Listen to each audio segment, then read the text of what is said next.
Mr. Boo. Hey everybody, it is I, Mr. Boo, the Entertainment Guru, Mr. Boo, Entertainment Guru, right here. And we are right here with part 2. That's right, Battlefield. Everything you need to know during Battlefield Week and launch weekend, part 2. Let's get into it. First up, we're going to talk about the classic classes returning, but they're returning with new training paths, new gadgets, and new signature weapons. We're going to talk all of that right here, right now, starting with the Assault class. The Assault class are frontline killers who punch through defenses to open the way for the rest of their team. They have enhanced mobility combined with the option to throw on an extra primary weapon. This makes you a formidable force that can push deep behind enemy lines. The Assault class is probably the most straightforward and beginner-friendly role you can play in Battlefield 6, as in the Assault role, you're the frontline fighter who is equipped to charge toward objectives or that enemy line. You will be armed with a grenade launcher and abilities that are both geared for using breach and clear tactics. If you actually use the Assault class during the beta, you're going to find here that there are a few changes to the role for when the launch of Battlefield 6 takes place on October 10th. The signature trait has now been adjusted to help speed up capturing objectives, and the adrenaline injector, well, it no longer provides any self-healing abilities. The signature weapon stays the same, as it is still the assault rifle, and this grants you faster transition from sprint to firing and when switching to and from other weapons and your assault rifle. You get a signature trait that now speeds up capturing those objectives for nearby squad members, and it also will take you and your team out of any kind of combat status much, much quicker. You get that signature gadget, which is that aforementioned adrenaline injector. This now clears and boosts resistance to flash and stun effects. It also enhances tolerance to both explosive and incendiary damage. And last but not least, it improves on your movement speed. You get an active ability where nearby enemies that are actually audible become revealed for the player, with kills prolonging this effect. You have training paths. First up, Breacher. These units have quicker reloads on grenade launchers, can carry extra grenades, and are more resistant to flash effects. Then you have the Frontliner.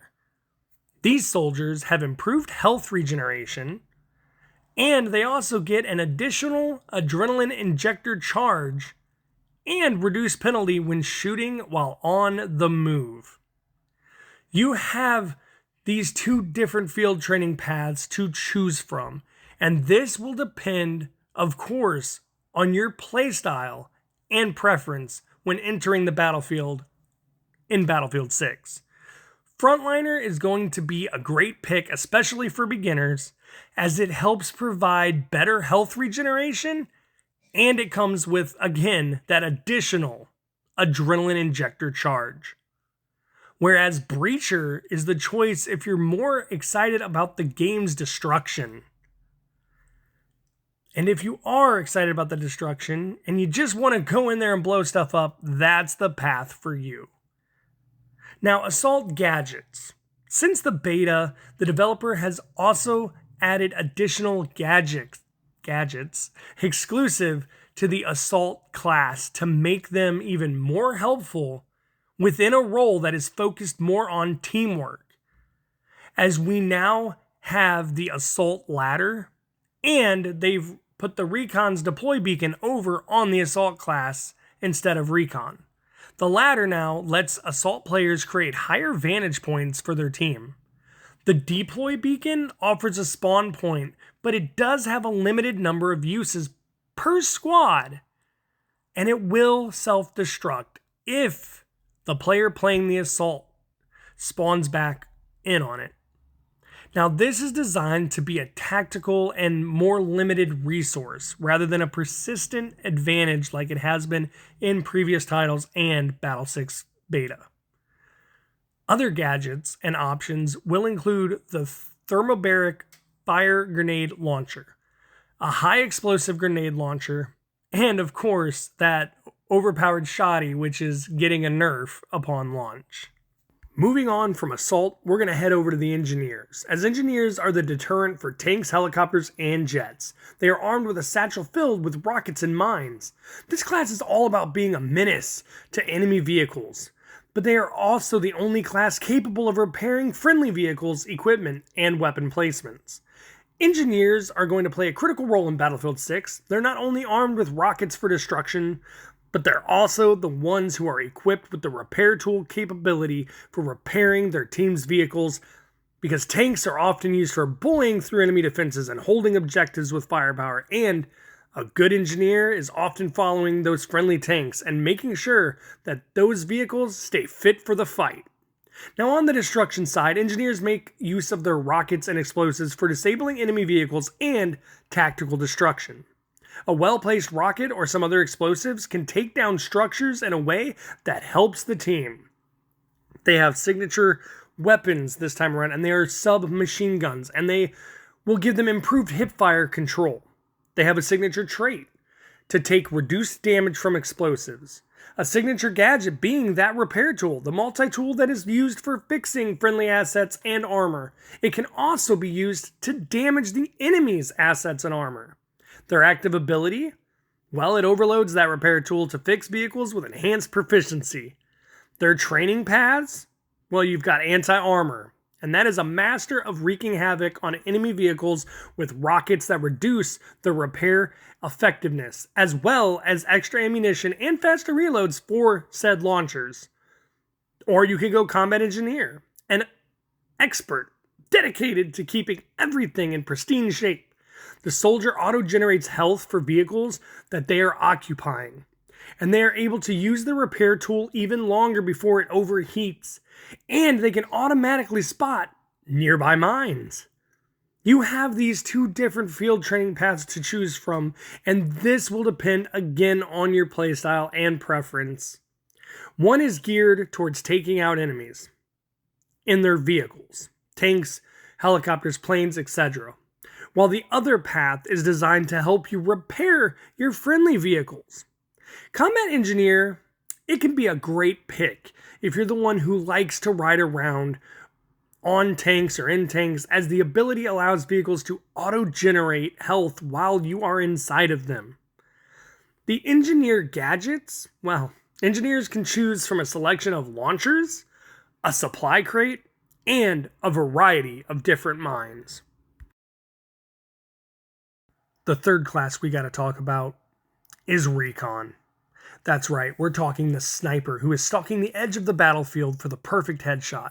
The tactician who is pinpointing enemy positions with drones, planting C4 to cripple tanks and level buildings. Or controlling a laser designator to guide their allies' missiles to their target. That's right, the Recon class is now geared toward stealth, sniping, and even gathering helpful intel. Recon players can spot enemies for their teammates. They can also earn a UAV. Now, playstyles can vary between posting up on a hillside and sniping away at the enemy, or using stealth to flank and get behind the enemy lines. So, you can pick what caters best to you in Battlefield 6. Their signature weapon, obviously, sniper rifles, and that offers faster rechambering between shots, decreased scope sway, and improved breath control to help stabilize your aim for that Battlefield 6 long shot. Their signature trait is to automatically spot enemies while aiming through their optics and their scopes. Their signature gadget, it's a motion sensor. This gadget tracks enemy movement in its range. The active ability, they can call in a UAV to a marked position for passive spotting of all enemies.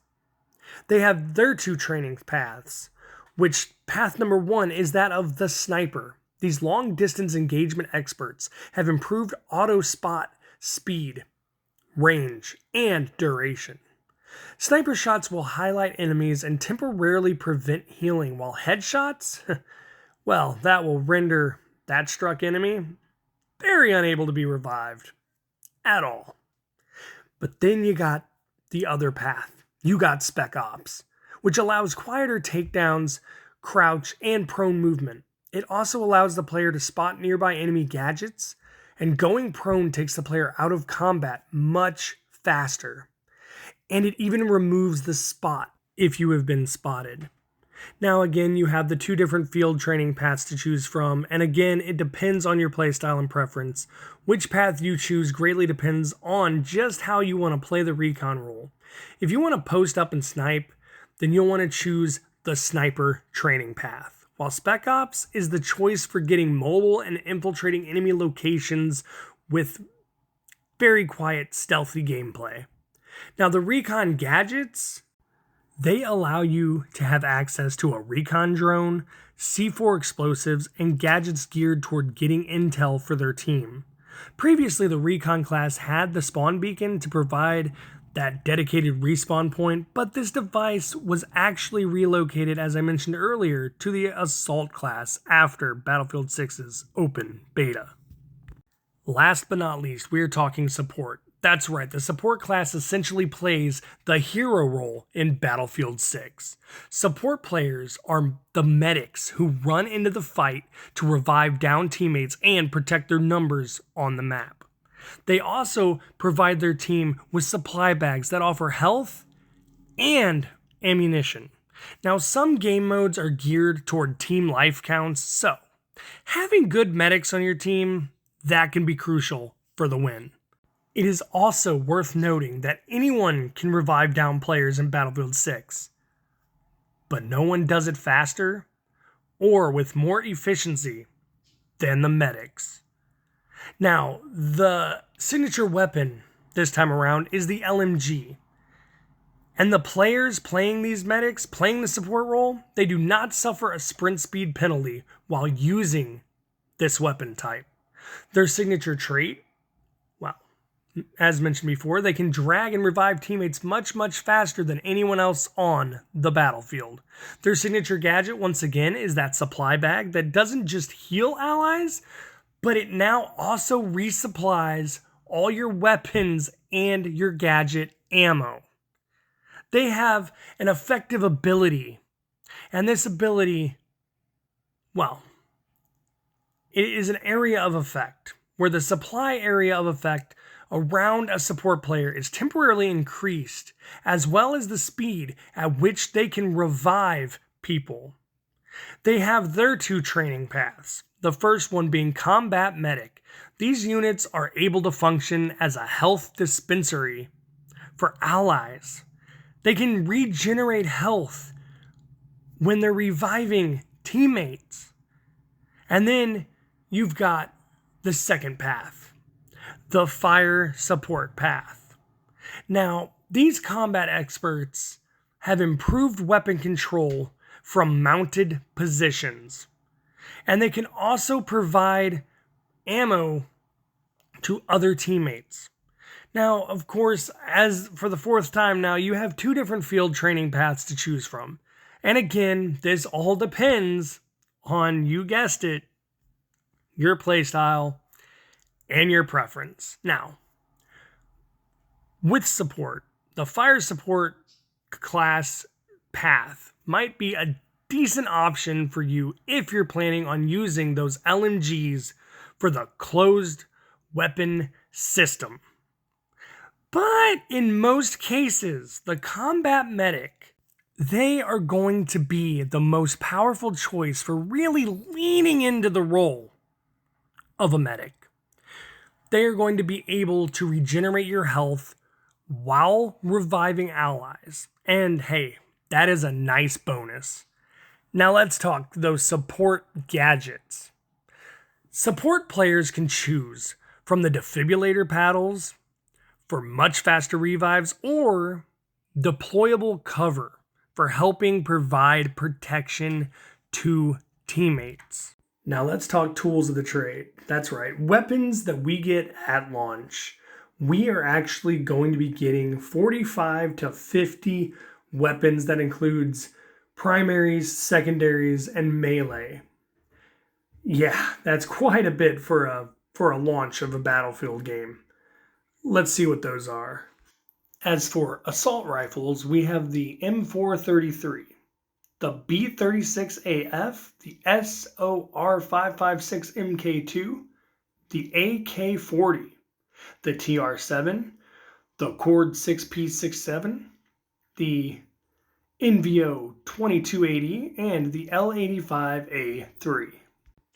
As for carbines, we've got the M4A1, the M277, the AK205, the M417A2, the GRT-BC, the QBZ192, and the SG553R.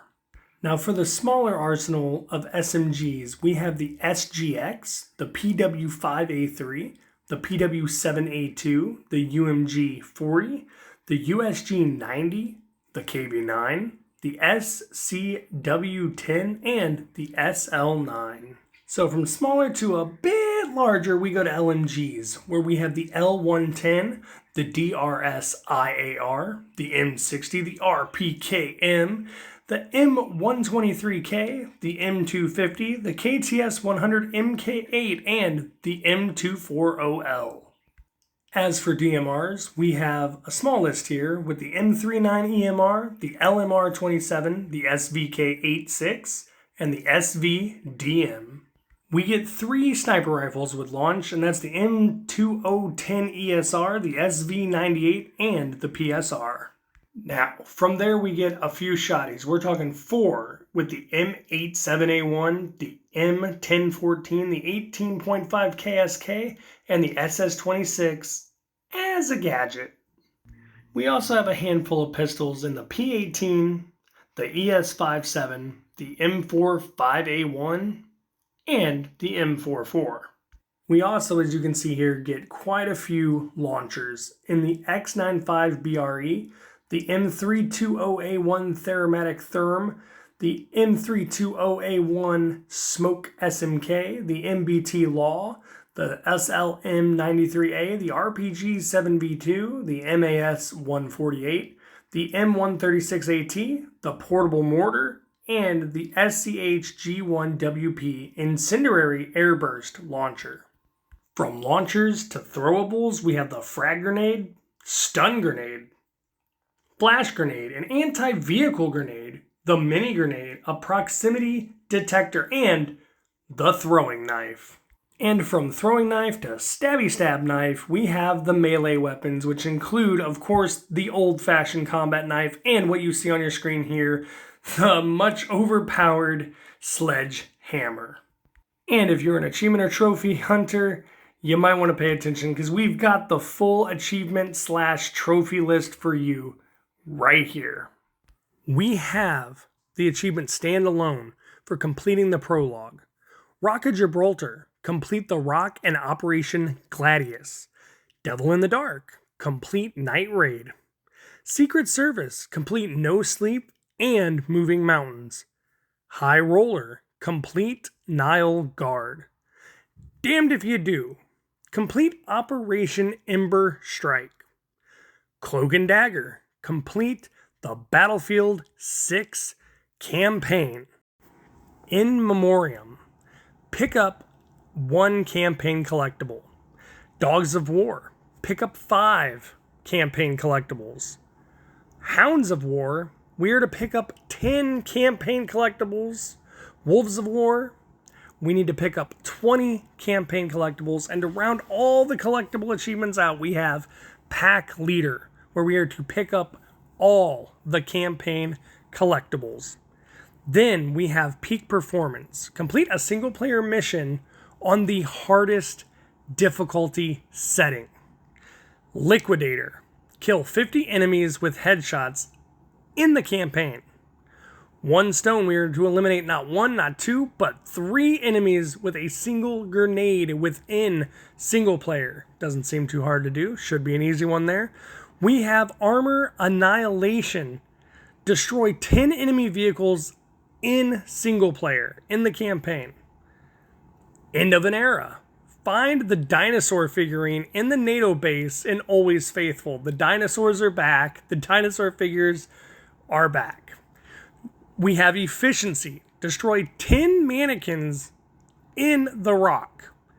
Deep 6.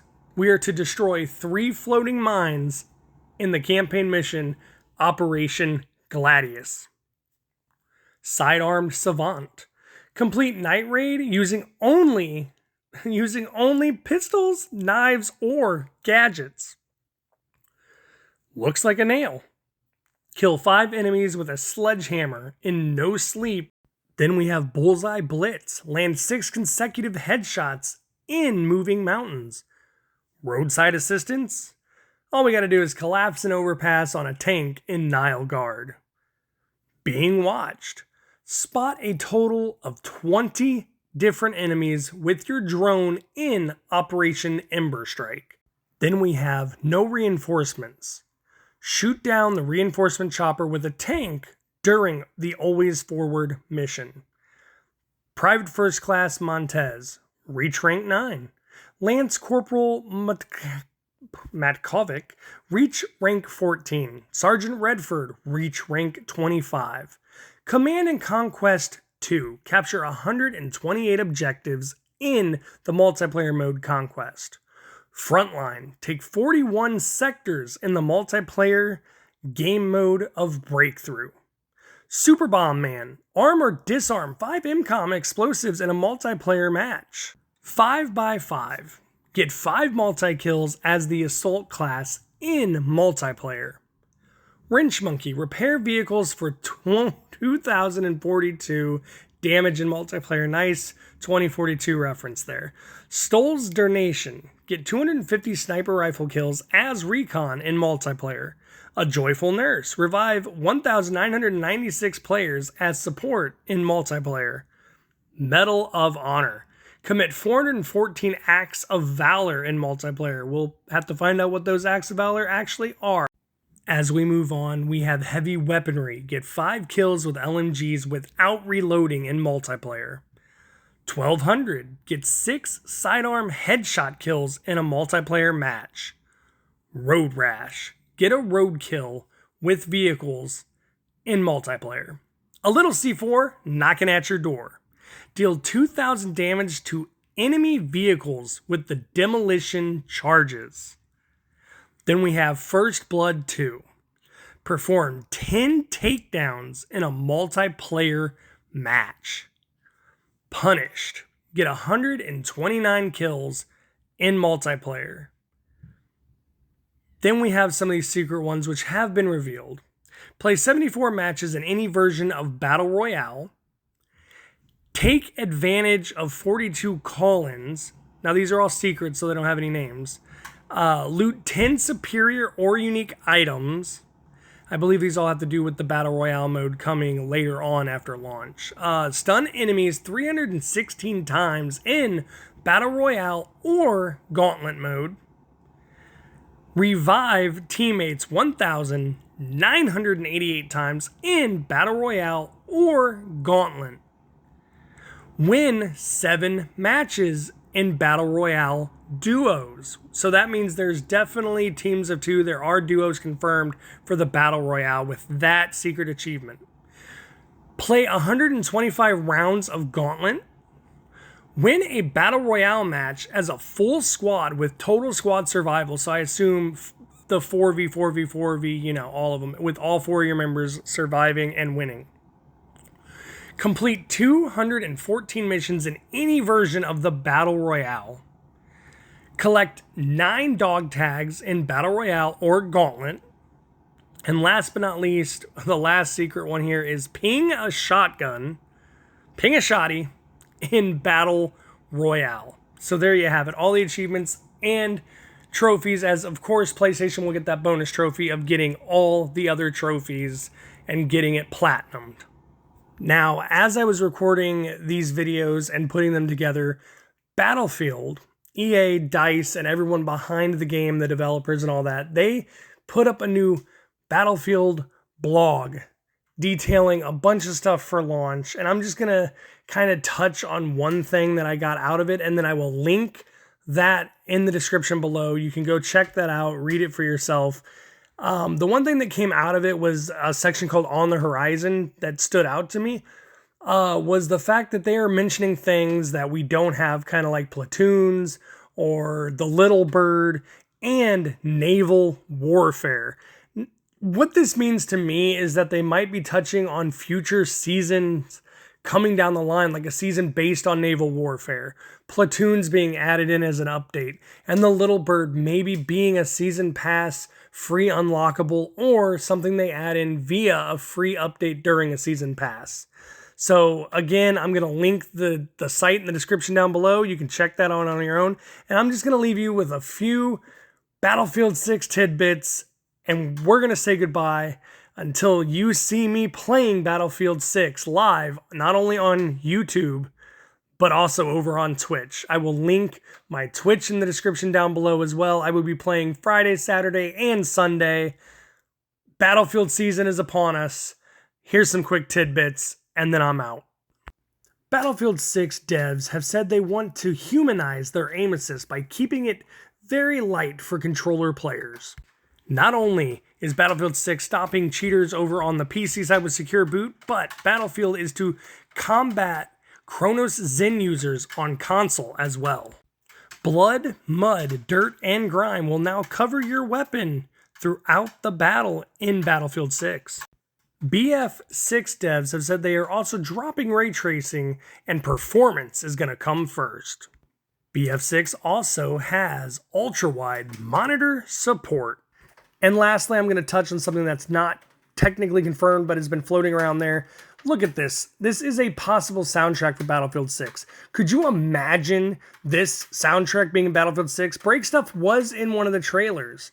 So comment down below, what do you think about this potential soundtrack that we could be getting? Heck, sound off in the comments down below. Sound off, soldiers. What do you think about Battlefield 6? Are you excited for it? What are your thoughts on launch day? If you have any questions, comments, or just anything you want to say, leave it in the comments section down below. And while you're there sounding off, hey, why don't you just give this video a good old like, or a subscribe, or ring the notification bell as well if you would like to support the channel. And as always, until you see me Friday, Saturday, and Sunday, either over on Twitch or right here on YouTube, streaming live from the battlefield, I've been Mr. Boo Entertainment Guru, and I am out.